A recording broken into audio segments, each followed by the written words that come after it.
Before diving into this incredible story, consider subscribing to the channel and hitting the bell. Every story here has something to say, and you won't want to miss a single one. At my son's wedding, I was served last. I got cold leftovers. And then My name is Margaret Collins. I am 63 years old.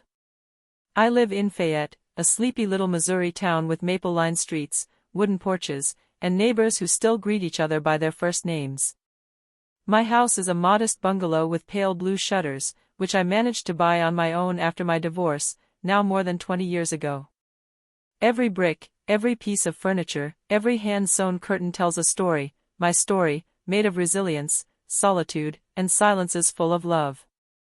I am a simple woman, former nurse. I spent 38 years of my life caring for others, often at the expense of myself. Entire nights spent running between hospital rooms, holding the hands of dying patients while my own son slept alone at home. That my husband left when Andrew was barely 3 years old, unable to cope with responsibilities, daily life, reality. I never held it against him. I simply carried on, head down, heart wide open. Andrew, my only child. My miracle. I raised him alone, without help, without vacations, without weekends.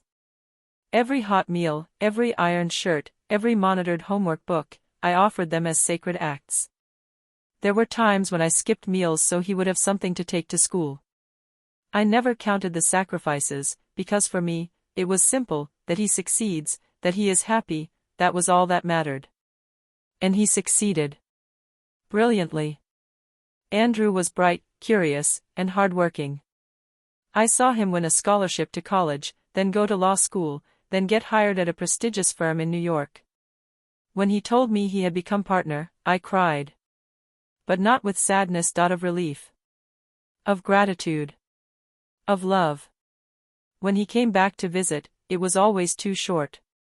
But I didn't blame him. I watched him, sitting in my old rocking chair, admiring the man he had become. Well-dressed, elegant, with that self-assured look. My son. My success. And then one day, he told me he was engaged. Jessica Miller, architect. From one of Chicago's oldest families. A dazzling woman, tall, always impeccably made up, with a hushed manner, a soft voice, but cold as marble. I met her one Sunday, over brunch at a chic Manhattan restaurant. She greeted me with a polite smile and offered me a bouquet of white flowers, impersonal. Then she spent the rest of the meal talking about real estate projects, travel, and Italian wine, without asking me a single question. She never looked me in the eyes for more than 3 seconds. And yet, I smiled. I pretended to be at ease. I laughed at her anecdotes, even the ones that completely escaped me. Because she was the woman Andrew had chosen. And that I didn't want to be a mother who bothers, a mother who doubts, a mother who puts the brakes on. But deep inside me, I felt something closing. A cold one, yes. A strange distance, as if a window had been placed between my son and me. As if, by entering this new world made of elites, ambitions, and codes that I did not understand, he had to leave me behind. Jessica never said a cruel word to me. She didn't need to, his silence was enough. Her language was that of looks, of restrained gestures, of that way of calling me Margaret, without warmth. Like an acquaintance, a polite neighbor whom one tolerates. And yet, I said nothing. I didn't show the injury. I did what I've always done, to be silent and love in silence. Because it was his happiness. And that I, all my life, have lived only for that. The wedding took place on a brilliant June morning, in a vast estate lost in the heart of the green hills of Vermont. It looked like a castle straight out of a fairy tale, with its grand cypress-lined avenues, period glass roof, singing fountains, and perfectly uniformed staff.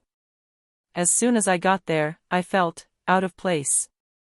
I wore a plum-colored lace dress, carefully chosen at a local seamstress.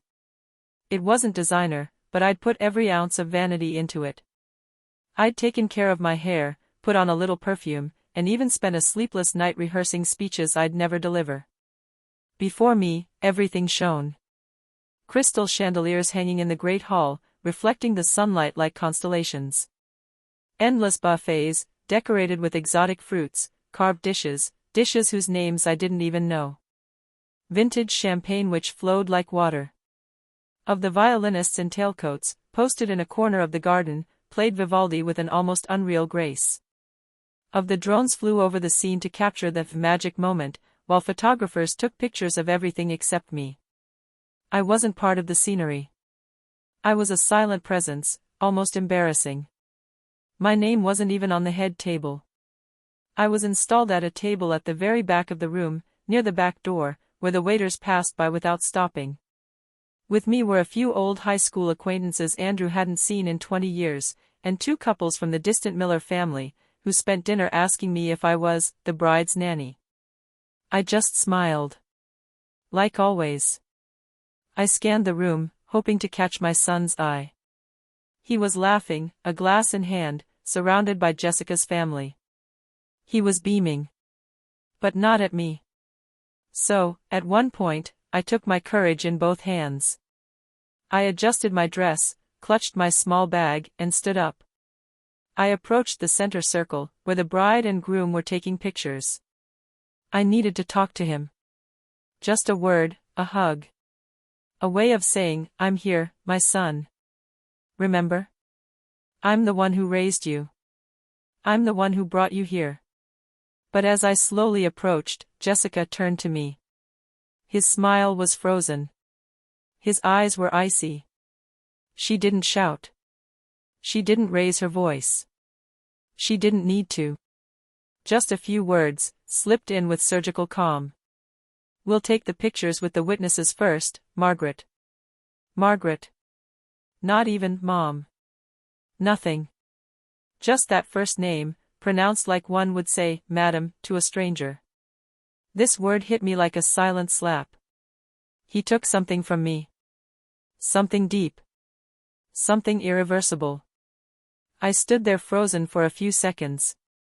My lips trembled, but no words came out. So I nodded gently, like an obedient servant. I turned around, my legs sagging, my heart as heavy as a rock. I went back to sit down, alone at my table, in the darkest corner of this brightly lit room. And at that precise moment, I knew I wasn't just forgotten. I was deliberately erased. When dinner was finally served at our table, near the kitchen door, we were already among the last. The conversations around us had slowed down, the other guests' plates were full and steaming, the glasses already refilled a second or third time.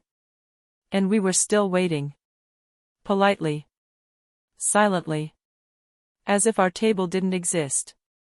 When the server, a nervous and exhausted young man, finally approached, carrying an almost empty tray. His gaze avoided mine, as if he, too, knew what he was doing. I'm sorry.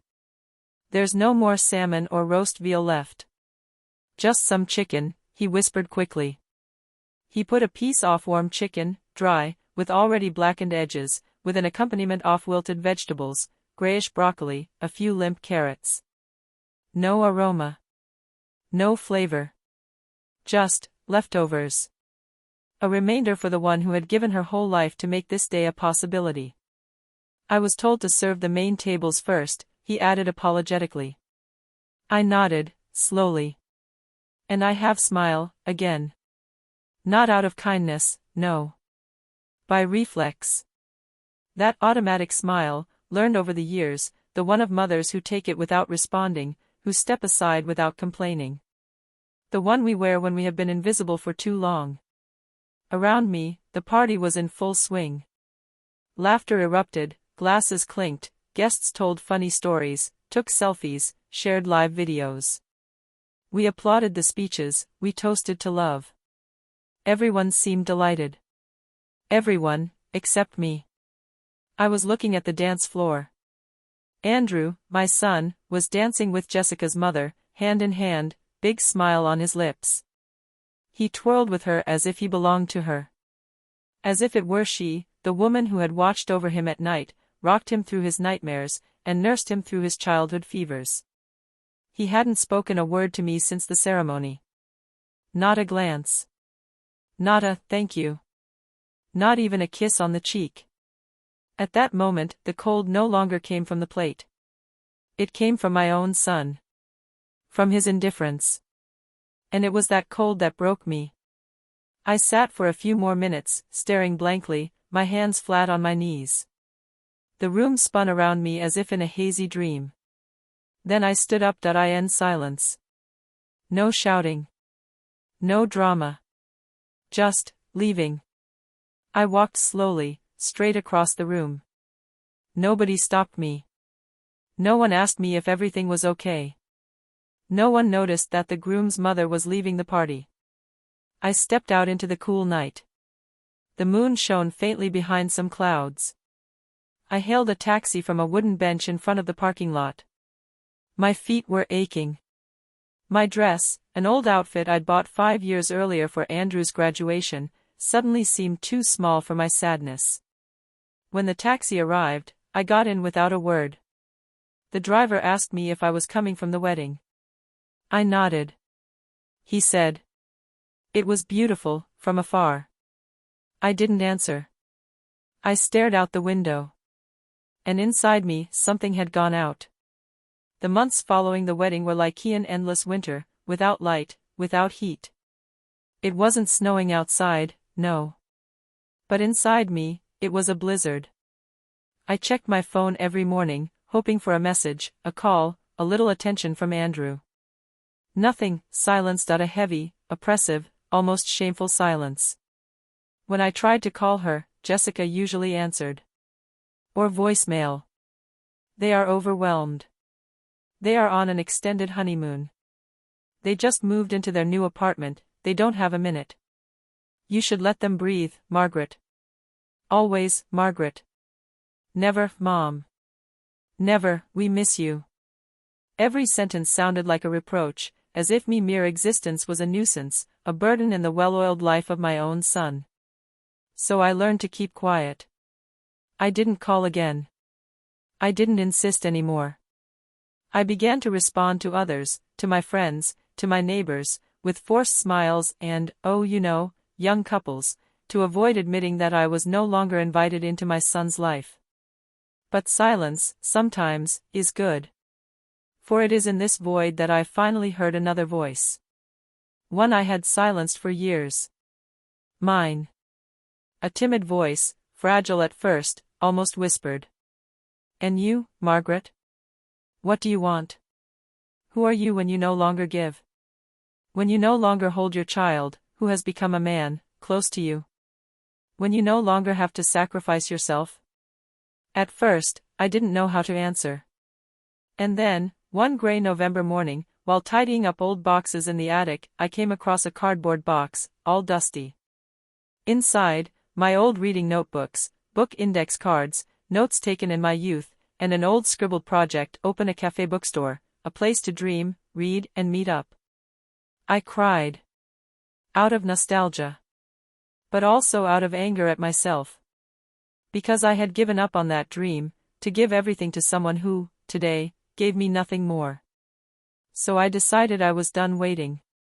With Minimal savings, a modest loan and the help of a lovely neighbor, I rented a former local in the city center, an old abandoned dry cleaners. The walls were dirty, the floorboards creaked, the windows were dull, but I saw a whole world to create. For weeks, I rolled up my sleeves. I got up at dawn. I sanded, repainted, and screwed shelves in by hand. I spent nights testing simple recipes, soft cinnamon cookies, lemon cakes, homemade vanilla coffee. I found velvet armchairs at garage sales, sewed cushions, and installed small lamps so that every corner exuded softness. And then, one February morning, the reading nest was born.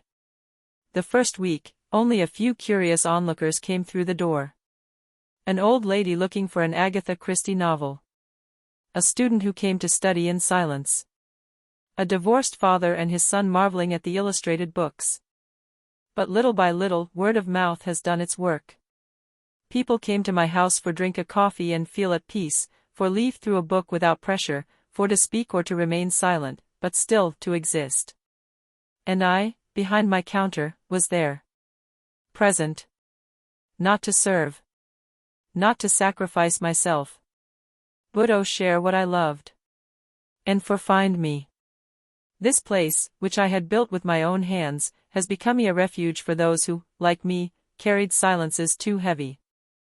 A battered woman found comfort in my muffins. A teenager in crisis came to read in secret. A lonely old professor brought me a book every week to share. And in their eyes, I saw myself. I felt useful. Alive. Loved. The Reading Nest was not a business. It was my second wind. My discreet revenge. A place where, every day, I remembered that I had value. One April morning, as spring painted the street trees in pink and soft green, life has given me an unexpected surprise. An local journalist had passed by a few days earlier, by pure chance. He wanted to write an article on unusual places to discover in our city, and someone had told him about the Reading Nest. He stayed for 2 hours, sitting in one of my mismatched armchairs, enjoying a still warm cookie while leafing through a Steinbeck novel. We talked about literature, loneliness, and how books heal invisible wounds. He asked me a few questions about my life. Nothing personal, I thought. But apparently, my words touched something in him. 3 days later, the article appeared. At 63, Margaret Collins transforms her pain into sweetness, a cafe bookstore where hearts are healed with pages and sugar. The article was shared on social media. People started flocking to it. Students. Professors. Even tourists passing by. People stopped me on the street and said, "Thank you for this place, Mrs. Collins." And then, a week after the release, he came. Andrew. I saw him through the window. He hesitated to enter. He was dressed soberly, without his usual suit jacket. His shoulders were hunched, his features drawn. His hair, once so neatly combed, fell a little over his forehead. He looked tired. Less confident.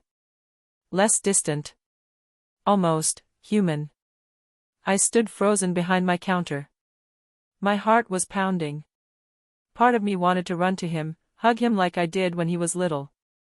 The other part wanted to remain unmoved. He finally pushed the door open. The bell jingled softly. The customers turned around, greeted him, and then went back to reading. He looked at me for a long time without speaking. Then, in a hoarse voice, "Mom. I'm sorry. For everything." I didn't move. I felt my hands trembling slightly on the still hot pot of coffee. I was blind. I left you alone. I let Jessica dictate our distance. She and I were getting a divorce. His gaze blurred, tears welled up. He walked forward, slowly, like a child returning after running away. "I read you in the article. I saw what you've built here. And I wondered how I could have missed all of this. How I could have hurt you that day. Your day too, Mom." He said, "Mom," like a forgotten prayer. His voice broke. And Hecry, openly. Without shame. I looked at him, standing before me, vulnerable, broken. My son. My little boy in a man's body. And I didn't know whether to cry with him or not. Because there was a whirlwind of things inside me, pain, anger, tenderness, nostalgia, relief. I didn't want to tell him that everything was forgotten. Because it wasn't true, but I didn't want to close the door on him either. Because my heart, despite everything, loved him. I came out from behind the counter. I went up to him and placed my hand on his cheek, like when he had a fever as a child. And I simply said to him, gently, without reproach, but without lying. That day, I realized I couldn't live for anyone else anymore. That I was a woman too, not just a mother. But I love you, Andrew. And you will always be my son. Even if sometimes I had to learn to live without you. He looked down. He nodded. And without saying another word, he took me in his arms. For the first time in years, I felt that I was no longer invisible. Not as a mother. not as a woman, but as a Margaret. Today, Andrew often comes to help me at the bookstore. He's not the same man who forgot me at his wedding. He's traded his impeccable suit for a beige apron that he ties clumsily. His gestures are still hesitant when he froths milk for a cappuccino, but he's learning. He wants to learn. He prepares coffees while smiling at the customers, listens to their stories, recommends a novel or a collection of poetry to them.